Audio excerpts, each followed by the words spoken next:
ಮಾನವೀಯತೆಯಲ್ಲಿ ರಾಜ ಈತ. ಮೂಕ ಪ್ರಾಣಿಗಳ ಪಾಲಿಗೆ ಆಪದ್ಬಾಂಧವ, ನೊಂದವರಿಗೆ ಆಸರೆ ನೀಡುವ ಕರುಣಾಮಯಿ. ಇಂದಿನ ಆಧುನಿಕತೆಯಲ್ಲಿ ಕಳೆದು ಹೋಗುತ್ತಿರುವ ಯುವ ಸಮೂಹಕ್ಕೆ ಮಾದರಿ ಈ ರಾಜಕುಮಾರ. ಇಂದು ಅದೆಷ್ಟೋ ಶ್ರೀಮಂತರು ಹಣವಿದ್ದರೂ ಕೂಡ ಇನ್ನೊಬ್ಬರ ಕಷ್ಟಕ್ಕೆ ಆಸರೆಯಾಗಿ ನಿಲ್ಲುವುದಿಲ್ಲ. ಇನ್ನು ಅದೆಷ್ಟೋ ಜನರಿಗೆ ನೊಂದವರ ಪಾಲಿಗೆ ಆಸರೆಯಾಗಬೇಕು ಅನ್ನೋ ಮನೋಭಾವನೆ ಏನೋ ಇದೆ. ಆದರೆ ಅವಕಾಶ ಮತ್ತು ಸಂಪನ್ಮೂಲದ ಕೊರತೆ ಅವರನ್ನ ಕಟ್ಟಿಹಾಕಿದೆ. ಇಂಥವರ ನಡುವೆ ಹೊಳೆಯುತ್ತಿರುವ ಈ ನಕ್ಷತ್ರದ ಹೆಸರು ರಾಜಕುಮಾರ. ರಸ್ತೆಯಲ್ಲಿ ಅನಾಥವಾಗಿ ಅಲೆಯುವ ಅದೆಷ್ಟೋ ಮೂಕ ಪ್ರಾಣಿಗಳ ಪಾಲಿನ ರಕ್ಷಕ ಈತ. ಹೆತ್ತವರಿಂದ ದೂರವಾಗಿ ನರಳುತ್ತಿರುವ ಮಕ್ಕಳ ಪಾಲಿನ ಅಣ್ಣ ಇವನು. ಇನ್ನು ಹೆತ್ತ ಮಕ್ಕಳಿಂದ ದೂರವಾದ ಹಿರಿಯರ ಪಾಲಿನ ಬಂಧು. ಎಸ್, ಇಂಟ್ರಡಕ್ಷನ್ ಜಾಸ್ತಿ ಅನ್ನಿಸಬಹುದು, ಆದರೆ ಈ ವ್ಯಕ್ತಿಯನ್ನ ಅದೆಷ್ಟು ಹೊಗಳಿದ್ರೂ ಕೂಡ ಸಾಲದು. ಅದಕ್ಕೆ ಕಾರಣ ಹಲವಾರು. ಈತನೇನು ಶ್ರೀಮಂತನಲ್ಲ, ಆಸ್ತಿವಂತನೂ ಕೂಡ ಅಲ್ಲ, ಯಾವುದೇ ಬ್ಯಾಕ್ ಗ್ರೌಂಡ್ ಕೂಡ ಸಪೋರ್ಟ್ ಇಲ್ಲದ. ಆದರೂ ಕೂಡ ಈ ರಾಜಕುಮಾರನಿಗೆ ನೊಂದವರಿಗೆ, ಹಸಿದವರಿಗೆ, ನಿರ್ಲಕ್ಷ್ಯಕ್ಕೆ ಒಳಗಾದ ಜೀವಗಳಿಗೆ ಆಸರೆಯಾಗಬೇಕು ಅನ್ನೋ ತುಡಿತ ಇದೆಯಲ್ಲ, ಅದು ಈಗಿನ ಕಾಲದ ಈ ಚಿಕ್ಕ ವಯಸ್ಸಿನ ಯುವಕನಿಗೆ ಇರುವುದು ನಿಜಕ್ಕೂ ಶ್ಲಾಘನೀಯ. ಈತನ ವಯೋಮಾನದ ಅದೆಷ್ಟೋ ಯುವಕರು, ಯುವತಿಯರಿಗೆ ಮಾದರಿ ಈತ. ರಸ್ತೆಯಲ್ಲಿ ಗಾಯಗೊಂಡು ಅಲೆಯುವ ಮೂಕ ಪ್ರಾಣಿಗಳಿಗೆ ಆಸರೆ ನೀಡುತ್ತಾನೆ. ಇನ್ನು ಅನಾಥ ಮಕ್ಕಳನ್ನ ತಂದು ಆಸರೆ ನೀಡುತ್ತಾನೆ. ವಯೋವೃದ್ಧರಿಗೆ ಬಂಧುವಾಗಿ ಕೈ ಹಿಡಿದು ನಡೆಸ್ತಾನೆ. ಈತನ ಈ ಪುಣ್ಯ ಕಾರ್ಯ ನಿಜಕ್ಕೂ ಮೆಚ್ಚುವಂಥದ್ದು ಕಣ್ರೆ. ಸಮಾಜಕ್ಕೆ ಮಾದರಿಯಾದ ಇಂತಹ ಮಗನನ್ನ ಹೆತ್ತ ಈತನ ಹೆತ್ತವರ ಹೊಟ್ಟೆ ತಣ್ಣಗಿರಲಿ ಎಂದು ಹೃದಯ ತುಂಬಿ ಹಾರೈಸ್ತೇವೆ. ಇನ್ನು ವಿಡಿಯೋ ನೋಡಿ, ನಿಮ್ಮಲ್ಲಿ ಅಡಗಿರುವ ಅಂತಃಕರಣ ಜಾಗೃತವಾಗಿ ನಿಮ್ಗೇನಾದರೂ ಈತನ ಬೆಂಬಲಕ್ಕೆ ನಿಲ್ಲಬೇಕು ಅನಿಸಿದ್ರೆ ಈ ಕೂಡಲೇ ಈತನಿಗೆ ಕರೆ ಮಾಡಿ ಸಹಾಯ ಮಾಡಿ. ಹಾಗೆ ಮಾಡಿದ್ರೆ ಇನ್ನಷ್ಟು ಜೀವಗಳಿಗೆ ನಿಜಕ್ಕೂ ಆಸರೆಯಾಗ್ತಾನೆ ಈ ಯುವಕ. ಕೊನೆಯದಾಗಿ ಇನ್ನೊಂದು ಮಾತು, ಪ್ರತಿ ವರ್ಷ ನಿಮ್ಮ ಹುಟ್ಟಿದ ಹಬ್ಬ, ಮದುವೆಯ ವಾರ್ಷಿಕೋತ್ಸವ, ಮತ್ತೊಂದು ಮಗದೊಂದು ಅಂತ ಅದೆಷ್ಟೋ ಸಾವಿರ ಅಂತ ದುಡ್ಡು ಪೋಲ್ ಮಾಡ್ತೀರಾ. ಅದು ತಪ್ಪು ಅಂತ ಹೇಳ್ತಿಲ್ಲ, ಅದನ್ನ ಪ್ರಶ್ನಿಸುವ ಹಕ್ಕು ಕೂಡ ನಮಗಿಲ್ಲ. ಈ ಸಂಭ್ರಮದ ನಡುವೆ ಈ ಸಮಾಜದಲ್ಲಿ ನಮ್ಮ ಸುತ್ತಮುತ್ತಲಿರುವ ಇಂತಹ ಅದೆಷ್ಟೋ ನೊಂದ ಜೀವಗಳಿಗೆ ಆಸರೆಯಾಗಿಲ್ಲ ಅಂದ್ರೂ ಪರವಾಗಿಲ್ಲ. ಆದರೆ ಆಸರೆ ನೀಡುತ್ತಿರುವ ಇಂತಹ ಸಮಾಜ ಸೇವಕರ ಪಾಲಿಗೆ ನಾವಿದ್ದೇವೆ ಅನ್ನೋ ಧೈರ್ಯ ಕೊಟ್ಟು ನಿಮ್ಮ ಪಾಲಾದಷ್ಟು ಸಹಾಯ ಮಾಡಿದ್ರೆ ನಾವು ಆಚರಿಸುವ ನಮ್ಮ ಸಂಭ್ರಮಗಳಿಗೂ ಒಂದು ಪರಿಪೂರ್ಣತೆ ಸಿಗುತ್ತೆ ಅಲ್ವಾ? ಸರ್ ನಮಸ್ತೆ. ನಮ್ಮ ಹೆಸರು ರಾಜ್ ಅಂತ, ಅಂದರೆ ರಾಜ್ಕುಮಾರ್ ಅಂತ. ನಾವು ಬಂದ್ಬಿಟ್ಟು ಬ್ಯಾಂಗ್ಳೂರವರೇ ಪ್ರಾಪರು. ಸೊ ನಮಗೆ ಬಂದ್ಬಿಟ್ಟು ಇದು ಮಕ್ಕಳಾಶ್ರಮ ಮತ್ತು ಪ್ರಾಣಿಗಳ ಆಶ್ರಮ, ಅಂದರೆ ಪ್ರಾಣಿಗಳಿಗೋಸ್ಕರ ಫಸ್ಟ್ ಮಾಡಿತ್ತು. ಸೊ ಇವಾಗ ನಮಗೆ ಪ್ರಾಣಿಗಳ ಆಶ್ರಮ ಅಂದರೆ ಈಗ ರೋಡ್ ಸೈಡ್ ಆಕ್ಸಿಡೆಂಟ್ ಆಗಿರ್ತಾವಲ್ಲ, ರೋಡ್ ಸೈಡ್ ಆಕ್ಸಿಡೆಂಟ್ ಆಗಿರುವಂಥದ್ದು ನಮಗೆ ಕಾಲ್ ಮಾಡ್ತಾರೆ. ಯಾರಾದರೂ ಕಾಲ್ ಮಾಡಿದಾಗ ಅವ್ರ ಹತ್ರ ಎಷ್ಟಾಗುತ್ತೋ ಅಷ್ಟು ನಾವು ಡೊನೇಷನ್ ಅಂತ ತೊಗೊಂಡು ಮಿಕ್ಕಿದ್ದು ಅಕಸ್ಮಾತ್ ಅವ್ರ ಕೈಯಲ್ಲೂ ಕೊಡೋಕ್ಕಾಗಲ್ಲ. ಯಾಕಂದರೆ ಈಗ ಒಂದೊಂದು ಪ್ರಾಣಿಗೆ 10,000 ಆಗುತ್ತೆ, ಅದು ಡಿಪೆಂಡ್ ಆಗುತ್ತೆ. ಸೊ ಆ ಥರ ಇದ್ದಾಗ ಅವ್ರಿಗೆ ಅದಕ್ಕೆ ಸಹಾಯ ಮಾಡಬೇಕು ಅನ್ನೋದು ದೊಡ್ಡ ವಿಷಯ. ಅಂಥದ್ರಲ್ಲಿ ಮುಂದೆ ಬಂದಾಗ ಅವ್ರ ಕೈ ಎಷ್ಟಾಗುತ್ತೋ ಅಷ್ಟು ನಾವು ಚಾರ್ಜ್ ಮಾಡ್ತೀವಿ. ಮಿಕ್ಕಿದ್ದೇನಿದೆಯೋ ನಾವು ಅಲ್ಲಿ ಇಲ್ಲಿ ರೊಟೇಷನ್ ಮಾಡಿಕೊಂಡು ಟ್ರೀಟ್ಮೆಂಟ್ ಮಾಡಿ ಒಂದೊಂದು ಪ್ರಾಣಿಗಳನ್ನ ಅವ್ರ ಲೊಕೇಶನ್ಗೆ ಬಿಟ್ಕೊಡ್ತೀವಿ. ಕೆಲವೊಂದನ್ನು ಅಡಾಪ್ಷನ್ಗೆ ಅಂತ ಕೊಡ್ತೀವಿ. ಯಾರನ್ನ ಸಾಕೋಣವರು, ದತ್ತು ಪಡೆಯಂಥವ್ರು ಇದ್ದವರು ಕಾಂಟ್ಯಾಕ್ಟ್ ಮಾಡ್ತಾರೆ. ಅವ್ರ ಬ್ಯಾಕ್ಗ್ರೌಂಡ್ ಏನಿದೆಯೋ ಅದು ಚೆಕ್ ಮಾಡಿ, ಸೊ ಅವ್ರ ಡೀಟೇಲ್ ಎಲ್ಲ ತಿಳ್ಕೊಂಡು ಅವ್ರೇನು ಕಟ್ಟಾಕ್ತಾರ, ಇಲ್ಲ ಹಿಂಗೆ ಇಲ್ಲ ಬೇರೆ ಯಾರಿಗಾನ ಕೊಟ್ಬಿಡ್ತಾರೆ, ಅದೆಲ್ಲ ತಿಳ್ಕೊಂಡು ಅವ್ರಿಗೆ ಇದನ್ನು ನಾಯಿಗಳನ್ನ ಕೊಡ್ತೀವಿ. ಅದೇ ಥರ ಆಶ್ರಮ, ವಯಸ್ಸಾದವರು ಒಬ್ಬೊಬ್ರು ಇರ್ತಾರೆ. ಸೊ ಯಾರನ್ನ ರೋಡ್ ಸೈಡ್ ತಂದೆ ತಾಯಿ ಇಲ್ದಿರ, ಮಕ್ಳು ಇಲ್ದಿರ ಇರ್ತಾರಲ್ಲ, ಅಂಥವ್ರನ್ನ ತಂದು ನಮಗೆ ಕಾಲ್ ಮಾಡ್ತಾರೆ. ಅದಕ್ಕೆ ಸಂಬಂಧಪಟ್ಟವ್ರು ಯಾರು ಇರ್ತಾರೋ ಅವ್ರ ಹತ್ರ ಮಾತಾಡಿ ಲೋಕಲ್ ಪೊಲೀಸ್ ಸ್ಟೇಷನಲ್ಲಿ ಇನ್ಫಾರ್ಮ್ ಮಾಡಿ ಅವ್ರನ್ನ ತಂದು ನಾವಿಲ್ಲಿ ಸಾಕೊತೀವಿ. ಈಗ ಮಕ್ಕಳಿದ್ದಾರೆ, ಮಕ್ಕಳನ್ನ ನಾವೇ ಇಂಗ್ಲೀಷ್ ಮೀಡಿಯಮಲ್ಲಿ ಹಾಕ್ಕೊಂಡು ಓದಿಸ್ಕೊತಾ ಇದ್ದೀವಿ.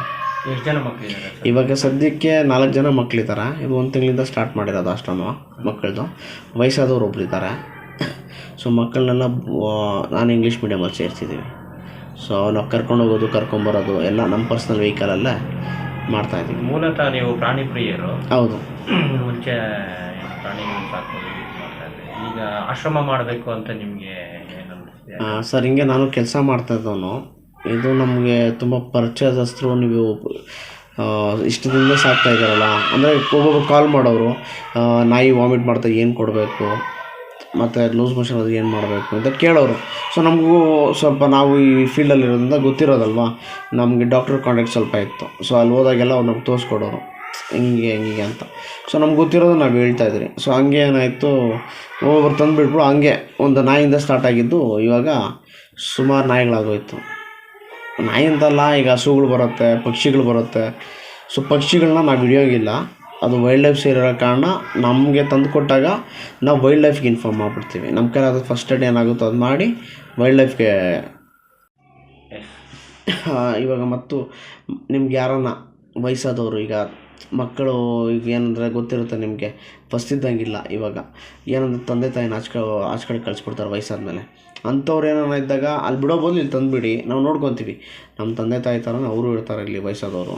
ಸೊ ಅವ್ರನ್ನ ನಾವು ನೋಡಿಕೊಂಡು, ಮಕ್ಕಳು ಅಷ್ಟೇ, ಅವ್ರನ್ನ ಸ್ಕೂಲಿಗೆ ಸೇರ್ಸೋಕ್ಕಾಗಿಲ್ಲ. ಈಗ ತಂದೆ ಇದ್ದ ತಾಯಿ ಇರೋಲ್ಲ, ತಾಯಿ ಇದ್ದ ತಂದೆ ಇರೋಲ್ಲ. ಸೊ ಏನು ಮಾಡ್ತಾರೆ ಅಂಥವ್ರನ್ನ ಕೆಲ್ಸಕ್ಕೆ ಕರ್ಕೊಂಡು ಹೋಗ್ಬಿಡ್ತಾರೆ. ದಯವಿಟ್ಟು ಮಕ್ಕಳನ್ನ ಕೆಲ್ಸಕ್ಕೆ ಕರ್ಕೊಂಡು ಹೋಗ್ಬೇಡಿ, ನಮ್ಮ ಆಶ್ರಮಕ್ಕೆ ತಂದುಬಿಡಿ, ನಾನು ಅವ್ರನ್ನ ಓದಿಸ್ಕೊತೀನಿ. ಸೊ ಅವ್ರದ್ದು ಪಿನ್ ಟು ಪಿನ್ ಇನ್ಚಾರ್ಜು ಜವಾಬ್ದಾರಿ ನಮ್ಮದೇ ಆಗಿರುತ್ತೆ.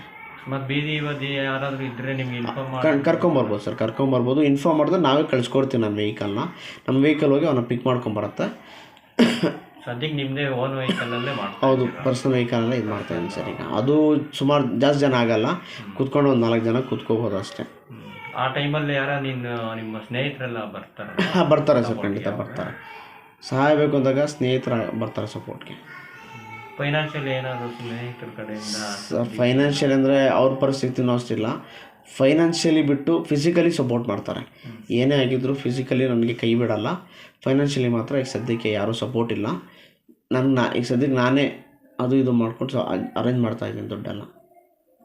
ಮುಂದೆ ಏನು ನಿಮ್ಮ ಗುರಿ, ಕನಸು? ಸರ್ ಮುಂದೆ ನಾನು ಇದನ್ನೇ ದೊಡ್ಡದಾಗಿ ಬೆಳೆಸಬೇಕು ಅಂತ ಆಸೆ. ಈ ಪ್ರಾಣಿಗಳದ್ದೇನಿದೆ ಇದರದ್ದೇ ಇನ್ನೊಂದು ಸಪ್ರೇಟಾಗಿ ಮಾಡಬೇಕು. ನನಗೆ ಸಪ್ರೇಟ್ ಮಾಡೋಕ್ಕಾಗಿ ಇವಾಗ ಅಷ್ಟು ಅಮೌಂಟ್ ಇಲ್ದಿರೋ ಕಾರಣ ಮಕ್ಕಳದು ಪ್ರಾಣಿಗಳದ್ದು ಒಂದೇ ಕಡೆ ಮಾಡ್ತಾಯಿದ್ದೀನಿ.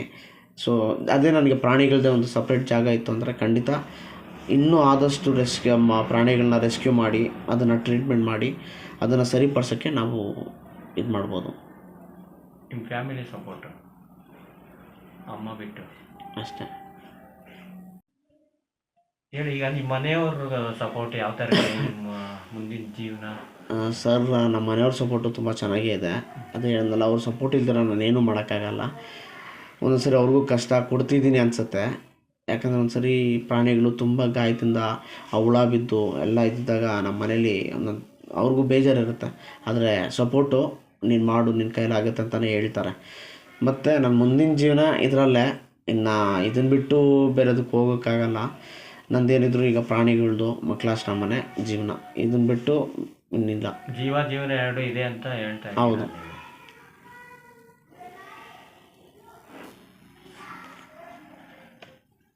ಸರ್, ಕೊನೆಯದಾಗಿ ನಾವು ಹೇಳೋದೇನೆಂದರೆ, ಎಲ್ಲೇ ಇರಲಿ, ವಯಸ್ಸಾದವರಾಗಿರಲಿ ಅಥವಾ ಪ್ರಾಣಿಗಳಾಗಿರಲಿ, ಮಕ್ಕಳಾಗಿರಲಿ, ನಮ್ಮ ನಂಬರ್ ಕೊಟ್ಟಿದ್ದೀನಿ, ಕಾಲ್ ಮಾಡಿ. ಅದನ್ನ ನಮ್ಮದು 24 hours ಇರುತ್ತೆ. ಎನಿ ಟೈಮ್ ಕಾಲ್ ಮಾಡಿ. ಯಾವುದಿಲ್ಲ ಅಂದ್ರೆ ನಮ್ಮ ಪರ್ಸ್ನಲ್ ವೆಹಿಕಲ್ ಎತ್ಕೊಬಂದು ನಾವು ಅವ್ರನ್ನ ಕರ್ಕೊಬಂದಿಲ್ಲಿ ಟ್ರೀಟ್ಮೆಂಟ್ ಕೊಡ್ಕೊತೀವಿ. ನಾವು ಕೊನೆಯದಾಗಿ ಕೇಳೋದೇನೆಂದರೆ, ನೋಡಿ ಎಂತೆಂದಕ್ಕೂ ಸಪೋರ್ಟ್ ಮಾಡ್ತೀರಾ. ನಾವು ಮಾಡ್ತಿರೋದು ಯಾವುದೂ ಕೆಟ್ಟ ಕೆಲಸ ಮಾಡ್ತಿಲ್ಲ, ನಾವು ಮಾಡ್ತಿರೋದು ಒಳ್ಳೆಯ ಕೆಲಸ. ದಯವಿಟ್ಟು ಇದನ್ನು ಸಪೋರ್ಟ್ ಮಾಡಿ. ನಿಮ್ಮ ಸಪೋರ್ಟ್ ಇಲ್ಲದ್ರೆ ನಾವೇನು ಮಾಡೋಕ್ಕಾಗಲ್ಲ. ನಮಗೆ ಅಂತ ಅಲ್ಲ, ನಮ್ಮ ಥರನೇ ಎಷ್ಟೋ ಜನ ಮಾಡ್ತಾಯಿದ್ದಾರೆ, ಮನುಷ್ಯರಿಗಾಗಲಿ ಪ್ರಾಣಿಗಳಿಗಾಗಲಿ. ನಿಮ್ಮ ಆಶೀರ್ವಾದ, ನಿಮ್ಮ ಸಪೋರ್ಟು ಅವ್ರಿಗೂ ಇರಲಿ. ಯಾಕಂದರೆ ಒಬ್ಬರೇ ಮಾಡೋಕ್ಕಾಗಲ್ಲ ಸಪೋರ್ಟ್ ಇಲ್ದಿರ. ನಿಮ್ಮ ಸಪೋರ್ಟ್ ಇದ್ರೇ ನಾವು ಮಾಡ್ಬೋದು. ನಾವೇನೇ ಮಾಡಿದ್ರು ನಿಮ್ಮ ಸಪೋರ್ಟು, ನಿಮ್ಮ ಆಶೀರ್ವಾದದಿಂದಾನೆ. ನಾವು ಕೇಳೋದಿಷ್ಟೇ, ದಯವಿಟ್ಟು ನಿಮ್ಮ ಕೈಲಾದಷ್ಟು ಸಪೋರ್ಟ್ ಮಾಡಿ. ನಮಗೆ ಇನ್ನೂ ಒಂದು ಸ್ವಲ್ಪ ಹುಮ್ಮಸ್ಸು ಕೊಡಿ, ಶಕ್ತಿ ಕೊಡಿ. ಸೊ ನಾವು ಇದನ್ನೆಲ್ಲ ಇನ್ನೂ ಮಾಡಬೇಕು ಅಂತ ಒಂದು ಇದಿರಲಿ ಅಂತ ಕೇಳ್ತಾ ಇದು ಮಾಡ್ತಾಯಿದ್ದೀನಿ ಸರ್. ಮತ್ತು ನಿಮಗೂ ಒಳ್ಳೆಯದಾಗಲಿ ಶ್ಯಾಮ್ ಸರ್. ಸೊ ನಿಮ್ಮ ಚಾನಲ್ಲು ಇನ್ನೂ ಹೆಚ್ಚಾಗಿ ಬೆಳೀಲಿ. ನೀವು ಮಾಡುವಂಥ ಒಳ್ಳೆಯ ಕೆಲಸಗಳು, ಒಳ್ಳೆಯ ಕಾರ್ಯಗಳು ಇನ್ನೂ ಚೆನ್ನಾಗಿ ಬೆಳೀಲಿ ಅಂತ ಹೇಳ್ತಾ ಇದ್ದೀನಿ. Thank you.